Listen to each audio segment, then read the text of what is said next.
Թե ինչ նմանություն կա հանրապետության գլխավոր տոնածառի եւ գների միջև ամենալավը տանտիրուհիները գիտեն, երկուսն էլ մինչև դեկտեմբերի 20-ը իրենց բարձրակետին են հասնում։ Այս տարի սակայն գնաճի շուրջ քննարկումները սովորականից վաղ սկսվեցին։ Ձավարեղենը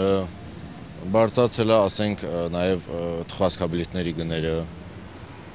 քիչ տարբերություն կա։ Հանրային ծառայությունները եւ տնտեսական մրցակցությունը կարգավորող պետական հանձնաժողովի մասնագետները մի քանի տասնյակ ապրանքների կտրվածքով գների տեղաշարժին հետևել են ողջ տարվա ընթացքում եւ հանրապետության ողջ տարածքում։ Հանձնաժողովի կողմից ուսումնասիրվել է գնաճի տեմպը Լեռնային Ղարաբաղի Հանրապետությունում 2014 թվականի ընթացքում եւ այն կազմել է 3.2%, բայց նշեմ, որ սա այն ապրանքատեսակներն են, որ հանձնաժողովը ուսումնասիրում է, դրանք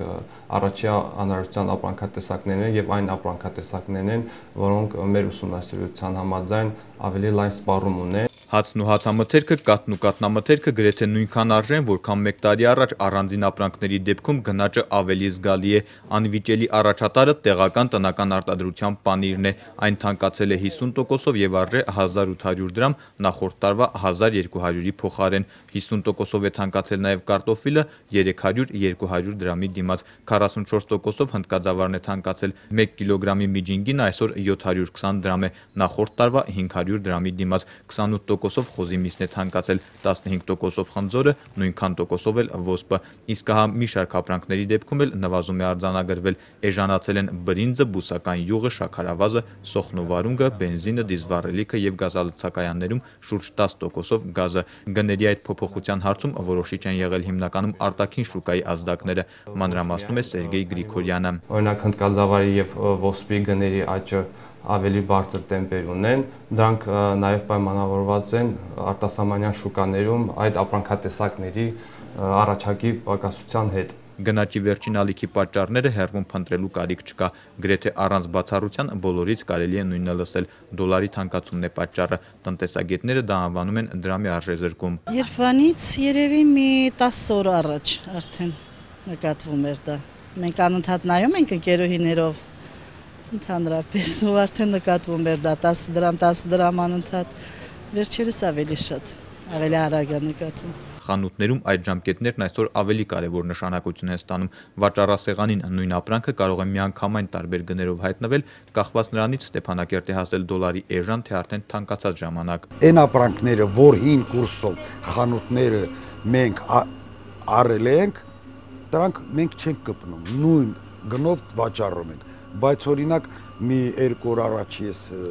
կոնֆետ ստացա, շոկոլադի